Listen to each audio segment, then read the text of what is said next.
Hey everyone, today we're talking about UltraWides. We are specifically looking at a 2560 by 1080 display next to me here. This is a cheap UltraWides, probably about $500. We've also got the Acer Predator, which is more than $1,000, and that is a 34-inch 3440 by 1440 resolution display. So we're looking at those two monitors. Right now we're mostly looking at this, and the objective here is to look specifically for whether UltraWides give an advantage in competitive games or just in more casual gaming like GTA 5 or something like that. So the advantage points would be on the competitive side. Obviously you can see more because it's 21 by 9, so you've actually really expanded your horizontal view space, even though your vertical is about the same. And then the advantage for less competitive games would just be, what is the immersion benefit from an ultra-wide display, and is there one at all? And then, of course, the side item here that we'll be looking at as we go through these multiple games we're going to be playing today on camera is the compatibility question. So there's a lot of sort of forum topics out there. Are ultra-wides in games compatible on large scales? And that's one of the things we'll be looking at. So we're going to start off with Grand Theft Auto 5, just because it's a very easy demonstration. And a couple things to note here with GTA 5. One, it takes eternity to load, and that does not change despite your resolution. Two, the GTA 5 cutscenes do actually column box your display. So when I say column box, or some people call it pillar boxing, it basically drops a big vertical black bar over here on the left and the right. All right, so now we've got the GTA 5 game loaded, and this is actually the first scene in the game. You can see that the cutscene is boxing us in on the sides here. It does some boxing on its own, obviously, because you can see the UI is actually bleeding over, and then it'll expand once the game's in. So now we're in. The boxing is less bad, but it's still there, and that's because we currently have it set to, as you'll see here, the 1080 resolution with a 16 by 9 aspect ratio. So you've got 16 by 9, 1080 resolution, and this is what the game looks like if you're running a normal widescreen, i.e. not ultra-wide monitor. So for most of you, this is probably what you'd be seeing on your own system at home. So take note here of what we've got in our viewport. I'm going to line this up so that it's easier to match. So we're lining up to the left limiter is up against that wall over there, this bar, and then we've got almost to the kneecap here on this person. Let's increase the resolution and see if we get any gains here. So we'll go up to 2560 by 1080, 21 by 9 aspect ratio, 60 hertz refresh rate for this display. Let's keep those changes, and I have not moved the camera at all. So you can see our bar that was here has now expanded all the way, actually past even the wall in the room. So now we can see the camera up in the ceiling, we can see some more elements over here.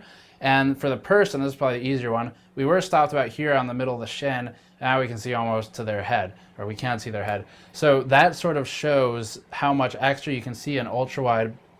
And in the B-roll here, we'll show you the game benchmark. So there's a benchmark for GTA 5 that has some really good landscapes, sort of wide angle landscape shots of Hollywood, or the equivalent of Hollywood in GTA 5, and that shows the ultra-wide difference between 21 by 9 and 16 by 9 for your aspect ratio. So in GTA specifically, yes, there is actually an advantage in terms of immersion, and if you're playing GTA online in any sort of semi-competitive or griefing matter, then I suppose there might be a slight gain there, but we'll talk at the end about how competitively, even though you can see more, it might not actually make sense for you in terms of trying to get more kills or something like that in a competitive game. We'll talk about that at the end. But in terms of more visibility, yes, you can see more things. Let's move on to the next game. So now we're going to look at Counter-Strike Global Offensive. This is a competitive title. It is built for competition. GTA is sort of a mix between, it's more casual than anything really. CSGO, because it is competitive, there are some restrictions imposed by Valve, and this goes for Dota 2 as well, and many other competitive games where they don't want to grant an unfair, huge advantage to players with a wider viewable screen space of their games. So you can see it's kind of working out here. We can see the full loading screens, and then once the game loads, it's doing what Dota does. I'm not sure what 106 means. I think we've got some kind of error on Valve's connectivity or servers here. But so we've boxed in on the sides, and it does not scale the UI to the screen space. If we go to options and video settings, we can get the 2560 here, and if you look at the aspect ratio though, it's a 16 by 9. There's no 21 by 9 option. And there are ways to try and sort of cheat this into working with the ultra-wide gaming, or sorry, the widescreen gaming forums, and they've got some tools. But from what I saw, the most recent stuff is not as functional as it should be. So let's do offline with bots and just do an arms race and take a look at how the screen scales with ultra-wides. Well, it's cutting off a lot. There should be a loading bar down, like it's way down here. Go! Alright, so we're finally in a match here. I'm going to choose the CTs, and we've got some actual decent visibility on the sides, but the scaling's a bit odd in some places, specifically the UI. So if you look at the UI, these, losing health over here quickly, health and ammo are very far pushed to the sides of the display, which does make it actually a little bit more difficult to play the game.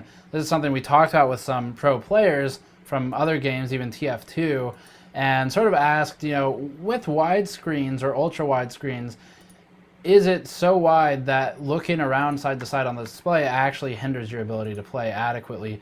And actually the answer for that generally was yes. A lot of them preferred skinnier displays, like a 23-inch normal widescreen, because it allowed for better ability to view the whole screen space quickly without having to move your head around physically. Of course, physical movement is the biggest bottleneck in any competitive scenario. So Counter-Strike does not really work properly with ultra-wides. You would generally want to scale down and just go back to a normal display resolution, and then box in the sides with those column boxes, which you can just do by changing the resolution to 1080 and setting it to a 16:9 aspect ratio. So this is not a great game for ultra-wide displays, but one that is worth trying nonetheless. And this is really on Valve's end. The same is true for Dota 2, where the UI will do this exact thing, where it's sort of boxing itself into the middle of the display because it's more built for 16:9s.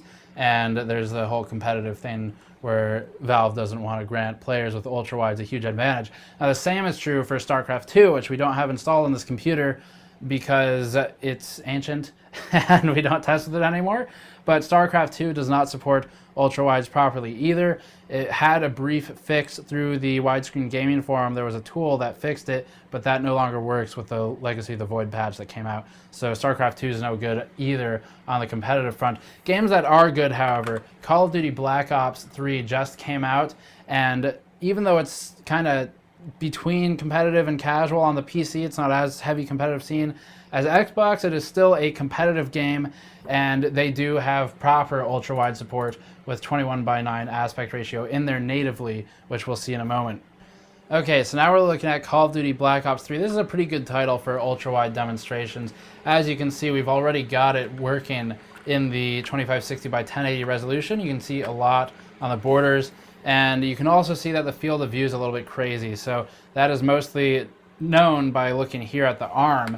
If we lower this FOV, field of view, of course, is critical to determining how much you can see. If we lower it down to something more modest, maybe 90, you'll see that less of that forearm is visible now. It looks a little bit less contortionate, I suppose, and the screen in general is going to be pushed in a little more. So with a wider field of view, just like with cameras, you're sort of opening up the borders of the screen space. Let's just put that to the max and see what it looks like.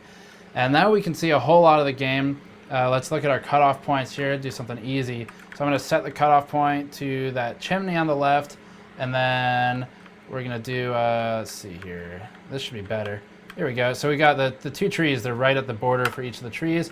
We change that FOV, it will come inward towards the house or the shack. So we hit apply on that, and now you can see we can't even see the left tree anymore. So that's a pretty substantial difference by going from 120 to 90 FOV, and then we've cut off half this tree as well. But the thing is, if you go too wide with the FOV, and this is something you can do with any monitor, it's not just ultra-wides.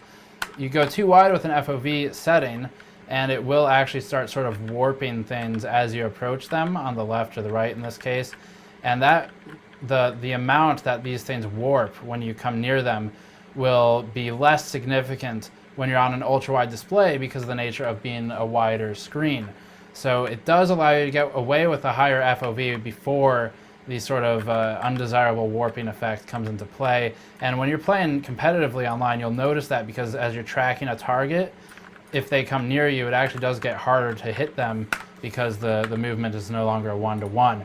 So normally I have played pretty successfully at a 110 FOV with this ultra-wide setup without giving up too much of the sort of ratio of how the game looks and graphically with that warping effect. I'm sure there are plenty of players out there who are far more serious than I am who can tolerate the 120 FOV, but for what I do, 110 works pretty well with ultra-wide, and on the 16:9s I do actually lower it a bit more just to sort of reduce that contorted look of the graphics. So that's Black Ops 3. It is fully functional. Let's do one last demonstration here and just show the 1080 versus 1080p versus the ultra-wide 1080. So we're going to do our borders here with the right side is lined up to the right of the dam, left side sort of just in the middle of this rock over here. We're at 110 FOV, and if we drop this resolution to 1920 by 1080, it should update the aspect ratio on its own. Yes, it did update. So you can see, we can actually see the same amount of screen space. So that's what I wanted to show here, is that with the FOV setting, because it is set to, in this case, 110, we can see the same with a 1080p display as we can with an ultra-wide 1080 display. But if you look at the arm here, it's a little bit crazy. That is not natural looking. Our Ultra Warrior Soldier guy now has a twig arm, and as we approach these objects, they do sort of look a little bit odd with the way they move around. But that does work. You can get the same view in terms of the visible area in-game with the FOV being set the same between the resolutions, but you would want to lower it for these lower resolutions. So that is where the ultra-wide comes into play.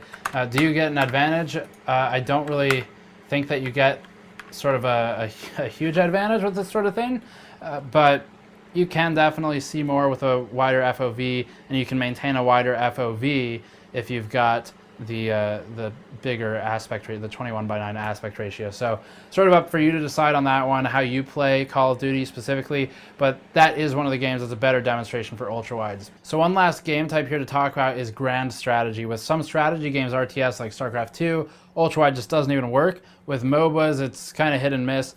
And with grand strategy, because they're not competitive, it actually works pretty perfectly, especially with Total War. So one of the games I actually personally play a lot is Rome 2 Total War, a bit old now, but that one works perfectly with 21:9, and it really opens up your view space of the campaign map and of the in-game battles.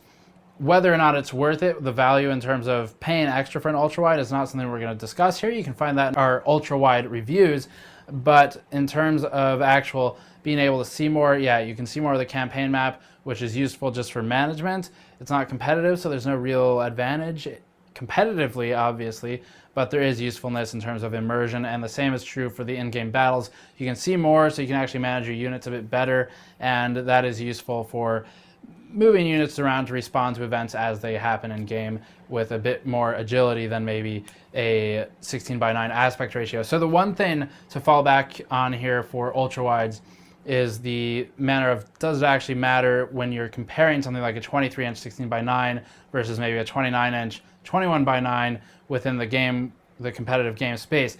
And competitively, the people we've talked to who are far more competitive and able to speak to this have generally come to the conclusion that they'd rather run a smaller display with a 16:9 aspect ratio than the 21:9, specifically because they can sort of not physically move their heads. And that's one thing to keep track of, is if you're looking around physically, that is going to have greater latency than anything else in game, even than just moving your mouse a little bit to gain that extra side-to-side view space that you get on an ultra-wide natively. So that's all we wanted to show with the ultra-wide, sort of show some in-game footage of how they look. We've got an ultra-wide benchmark if you want to see the game benchmarks. Productivity is not really covered here. It does help with productivity though. And then of course it's basically just a bevel-less multi-display setup. So thank you for watching the video. Check out the ultra-wide benchmark for GPU performance in ultra-wide settings, and then we'll have some reviews coming up shortly of this display, the cheaper one and the more expensive one, if you want to learn about these things from a value standpoint, which we did not cover today. So check out the Patreon link, the post-roll video, hit the link in the description below for more information, and we'll see you all next time. we're going to start a few to the right of that, just right of the clip here, this little clip that grabs the motherboard. So I am going to plug in our paper clip in the correct green and